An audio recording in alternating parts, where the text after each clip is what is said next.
फौजी की पत्नी की दिल छूने वाली कहानी। निकिता एक गरीब परिवार की लड़की थी। गांव में 16-17 साल की उम्र होते शादी करने की जल्दी हो जाती है। निकिता की शादी करवाने के लिए उसका परिवार जल्दी में था, क्योंकि उसकी 2 छोटी बहन भी थी। उसके पास भी शादी करने के अलावा कोई चारा नहीं था।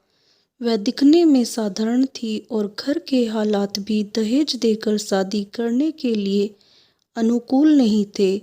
इसलिए उसकी शादी कमी दिखाकर बहुत से रिश्ते मना कर देते थे।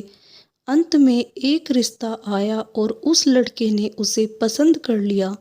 लड़का सेना में सिपाही था। बुजुर्ग लोगों ने शादी करने पर नाराजगी जताई और कहने लगे कि लड़का अपनी पत्नी को समय नहीं दे पाया और कल शहीद हो गया। तो पिता ने बेटी से पूछा। निकिता ने अपने पिता की परेशानी देखकर शादी के लिए हामी भर दी और शादी हो गई।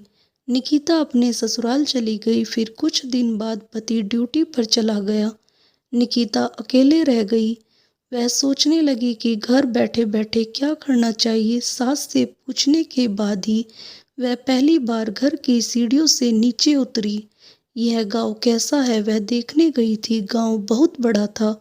वहां उसे कोई नहीं पहचान सका। वह एक बड़ी दुकान के सामने चल रही थी, तभी एक दुकानदार ने आवाज लगाई और कहने लगे, भाभी कोई सामान चाहिए क्या? उसने दूर से नहीं कहा। कुछ दूर पर एक किसान अपने खेत का कृषि सामान लेकर शहर की ओर जा रहा था। उस किसान ने निकिता को सलाम किया और पूछने लगा, भाभी आज यहाँ कहाँ? इस पर निकिता ने उससे कहा, आपको क्या करना है, मैं कहीं भी जाऊं? फिर किसान ने कहा, भाभी अगर आपको किसी भी चीज़ की ज़रूरत हो तो बस हमें बताना।